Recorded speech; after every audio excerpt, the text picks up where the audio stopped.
আসসালামু আলাইকুম এভরিওয়ান। আজকে পাউরুটি দিয়ে খুবই মজাদার স্বাদের একটা নাস্তা তৈরি করে দেখাবো।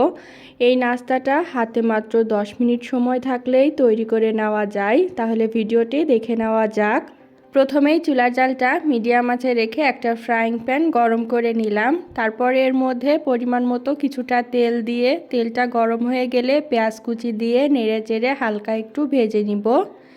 2 থেকে 3 মিনিট পেঁয়াজটা ভেজে নেওয়ার পরে দিয়ে দিচ্ছি গ্রেট করে নেওয়া গাজর। এখন গাজরটাকেও নেড়ে চেড়ে ভেজে নিব। আরও 3 থেকে 4 মিনিট গাজরটা ভেজে নেওয়ার পরে এখন গাজরের মধ্যে একে একে গুঁড়া মশলা দিয়ে দিব। প্রথমেই দিয়ে দিচ্ছি স্বাদ অনুযায়ী লবণ। এখন 1/4 চা চামচ করে দিয়ে দিব শুকনো মরিচের গুঁড়া, হলুদের গুঁড়া, জিরার গুঁড়া আর ধনে গুঁড়া। এখন গুঁড়া মশলাটাকে নেড়ে চেড়ে মিশিয়ে নিচ্ছি। তারপরের মধ্যে দিয়ে দিব একটা টমেটো কুচি।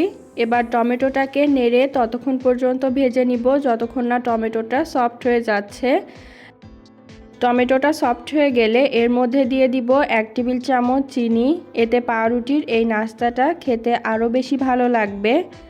এখন চিনিটা দিয়েও নেড়ে চেড়ে মিশিয়ে তারপরের মধ্যে দিয়ে দিব পাউরুটি। এখানে 2টা পাউরুটি আমি ছোট টুকরা করে কেটে নিয়েছি।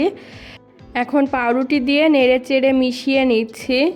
সকালে হালকা কিছু খাবার অথবা ঝটপট কোনো কিছু তৈরি করে খেতে চাইলে পাউরুটি দিয়ে খুবই সহজেই এই নাস্তাটা বানিয়ে নিতে পারবেন। এটাকে পাউরুটির পোলাও বা পাউরুটির পোহাও বলা হয়।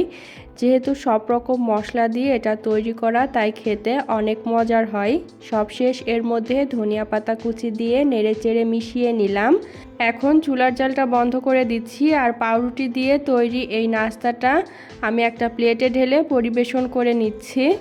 আজ এ পর্যন্তই। ভিডিওটা কেমন লাগলো অবশ্যই কমেন্ট করে জানাবেন। ভিডিওটা ভালো লাগলে চ্যানেলটাকে সাবস্ক্রাইব এবং পেজটাকে ফলো করে দিবেন আর ভিডিওতে একটা লাইক দিয়ে দিবেন। আল্লাহ হাফেজ।